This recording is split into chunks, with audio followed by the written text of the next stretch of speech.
Hello friends, I am Vijan Velivare. All are welcome to my YouTube channel. In the previous video, that is session 2, we have gathered some essential knowledge before starting a train. Now I think we can start the train. Definitely the train will be started from a railway station, so we can call the railway station by English alphabet R. So the train is originating from the railway station R and it is proceeding to railway station Y. It is the destination station. So in between this R and Y there are several stations S, T, U, V, W, X. Okay, now our station R is going to start the train and the train is scheduled to leave from the station at 4:30 a.m. in the morning. It is a passenger carrying train, or we can say it is a passenger train scheduled to leave at 4:30, and the timings will be available in the public timetable. We can start the train as per the public timetable, and that is called the advertised time, and no train can be started before the advertised time. Working timetable, which is meant for the railway employees, the timings may be different. Train is usually having several coaches attached one after another, and the coaches attached one after another is called a rake. When the rake is attached with the engine, it becomes a train. Now this rake, before starting from the station, the train rake must be thoroughly checked for any defects, mechanical as well as electrical defects. So the rake was given for checking yesterday night, and it was in the yard for checking by the mechanical and the electrical staff. After checking, the mechanical staff, that is train examiner, TXR, he will issue a certificate to the SM, which is called fit to proceed certificate, that is in form T bar 431. So T bar 431 is a printed format, and in which this certificate will be given to the SM. That means fit to proceed means we can utilize the rake for our train. After getting this certificate, the station master will direct the shunting staff to bring the rake from the yard to the platform. At the station, we are having 6 lines, 6 roads. We used to say in railways, we are having roads. Roads means, each road means the berthing place of a train. It is not necessary that all roads will have platforms. Sometimes there will be only 3 platforms. Anyhow, these platforms are numbered 1, 2, 3. So the road and platform number will be different. So the roads which are not having platform, the station will use it for running goods trains, berthing goods trains, and also in certain cases for running through or passing through passenger carrying trains. Anyhow, that will be specified in the station working routes. Now the shunting staff has shunted the rake to platform number 2. Normally half an hour before the scheduled departure of the train, the rake should be placed on the platform for the passengers to board in. Normally in a yard there will be a separate loco for shunting purpose, and after placing the rake, the loco is to be changed. Now it is not necessary here because we have just placed the rake with the train engine. By the time what is happening at the station master's office, we must see. Here the loco pilot and the guard who are to work this train will report half an hour before the scheduled departure of the train. Then both of them will be subject to breathalyzer test to see that they are sober. Both of them must see that their watch is correct, showing correct time. Normally, they will correct the time from the station clock. Correctness of the clock time is ensured in all stations at 16 hours, that is evening 4 p.m. At 16 hours, a long bell will be coming from control office to all stations, indicating that it is standard time 16 hours. So at that time, the station master should see that the station clock is correct, and if it is not correct, it should be corrected. And towards that, a reading entry will be made in the train signal register. The control office is normally located at the divisional headquarters. Controller will be there at the divisional headquarters controlling the movement of the trains in a set of stations. For example, or 10 or 15 stations, there will be a controller at the divisional headquarters. He will be arranging the crossing, precedence, etc. for the train, and also direction to the station masters under his control. This control office will be having a GPS clock which will be showing the accurate time. So this time will be informed at correct 16 hours to all stations. And from this clock, guard will correct his watch. There may be stations in between these block stations. I told you we are having block station R, block station S, like that it goes. But between these block stations, there will be stations, small stations, where there will not be any block instrument, there will not be any station master, but tickets will be issued. Such stations are called Class D stations. There are two types of Class D stations. Suppose there will be more passengers, there will be demand of reservation, etc. Such stations will be having a commercial clerk in charge. We will say it is a CNC station. Here the commercial clerk in charge will also be given a set of flags, green and red. It's normally called flag station. This commercial clerk is a railway employee. Now, there are certain other stations, Class D stations, where the income will be very less, or the utilization by the passengers will be very less. In such stations, there will be only a contractor. He is not a railwayman. He will be getting tickets from the nearby station. There will be a depot station. From there, he will be getting the tickets and it will be sold to the passengers. So that is a contract station. These Class D stations will not be having any connection with the control office. So they will not be getting this 16 hours standard time bell. So how will they correct their clock? They will either call the stations, adjacent stations, if there is phone communication. If there is no phone communication, this CNC will correct the station clock when the first passenger train arrives at the station. He will ask the guard for the time and he will correct the station clock. The guard and the loco pilot, both of them will be issued with VG, that is vehicle guidance, in which it will be shown coach numbers and loco pilot, guard, their name, etc. All these details will be there in the VG. Also, they will be given caution order by the station master.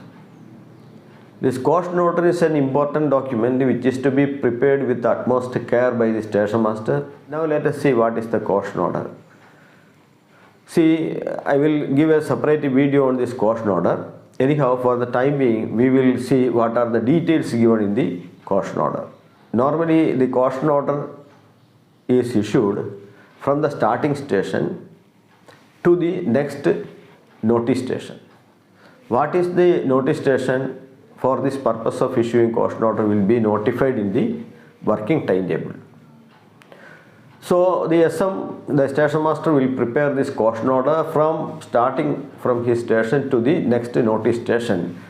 The caution order will show the speed restrictions to be observed by the loco pilot from the starting station till the notice station.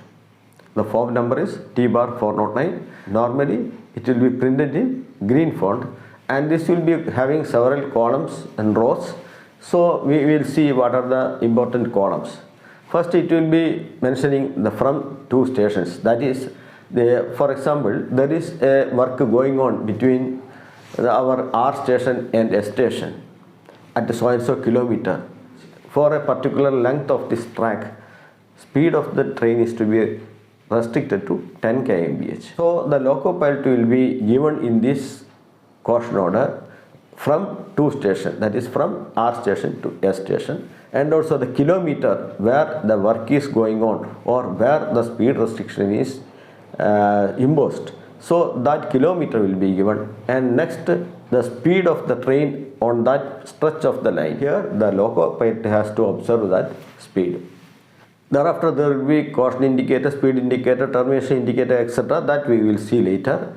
Then the next column is regarding the cause of this speed restriction. The speed restriction may be because there will be some rail change going on, taking place, or some other engineering work at the bridge, or sometimes there will be work at the railway gate. So there will be umpteen reasons for having this speed restriction. These speed restrictions will be given in a geographical order. Geographical order means when the loco pilot is moving with his train, the first speed restriction he is going to face will be given as the first caution. Then the next caution. In that way, from the R station to Y station, which are all the speed restrictions that will be listed in this caution order.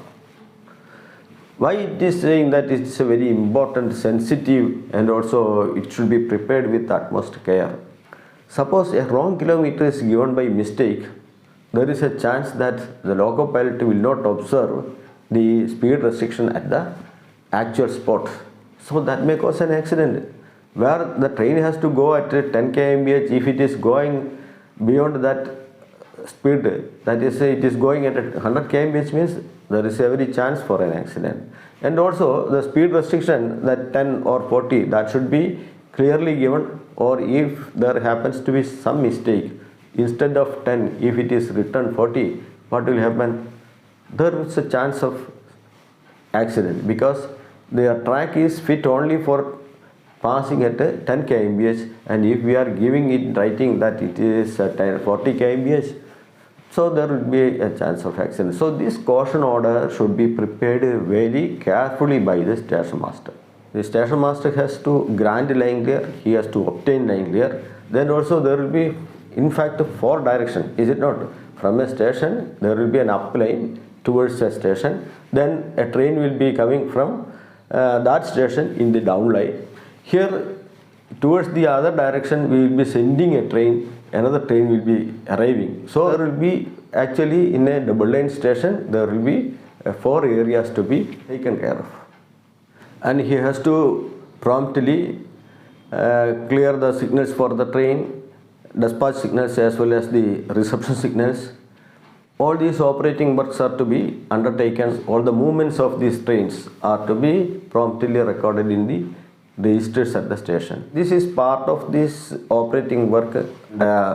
While granting line clear, if the LC gates are there, it should be informed about the train, and if there are non-signaled LC gates, that LC gates not protected by fixed signals, these gates should be ensured closed before granting line clear. So during the operating duties, the station master should be very much alert, very much vigilant. The station master's office will be a busy hub. It is the nodal office of the railway station. Some problem with the signals, or if the signals are to be repaired, signal staff will be available at the station. They will be waiting for an opportunity to repair the signals. In the same way, engineering staff will be available. There will be something wrong with the permanent way, some work is to be undertaken. So they will be also what is called pestering the station master for their work. Definitely these are to be definitely undertaken for the smooth working of the system. Suppose there happens to be a medical attention in the train, the station master has to accompany the doctor to the coach. Suppose there happens to be some arguments between the booking clerk and the passengers, or reservation clerk and passengers. If they can't settle the issue there, definitely both of them will be coming to the station master's office to settle it. Amidst all these issues, Amidst all these problems, the station master has to see that the caution order is prepared very carefully without any mistake. The importance of this caution order can be understood from the fact that if there happens to be a mistake in the caution order, the entire caution order that should be cancelled and a fresh one should be prepared. So that much importance is there for the caution order. Any mistake in that may result in an accident. In addition to these works, there are so many other works also to be undertaken by the station master, because as I told you, it is the nodal office of the railway station, and for all other departments it is actually a coordinating office. But normally what our traveling public will be seeing, the station master, when the train is passing, the station master is showing just a green flag or green signal light. That is what our traveling public is only seeing. The behind the scene actions or behind the scene responsibilities are not known to the public. Okay, it doesn't mean that the station master's job is so manageable like that. Of course, it is a challenging job. However, it is an area or it is an opportunity for yourself to excel in several fields. Station master is master of that station and he has to manage all these things. So at times it will be difficult, but it will actually improve your personality, your ability to manage difficult situations. We'll come to the caution order again. See, the guard and the loco pilot both are given this caution order, and guard will go to the guard van and the loco pilot will go to the engine. Now the guard will inspect the entire train from one end of the coach to the other end. In the underneath of the coach there will be a green pipe. This is called brake pipe. At the end of all these pipes there will be a flexible hose pipe. When the flexible hose pipe of all the coaches are connected, there will be a continuity of this pipe system from the engine to the brake van. At the engine, this will be connected to a compressor, and in the brake van it will be connected to the pressure gauge.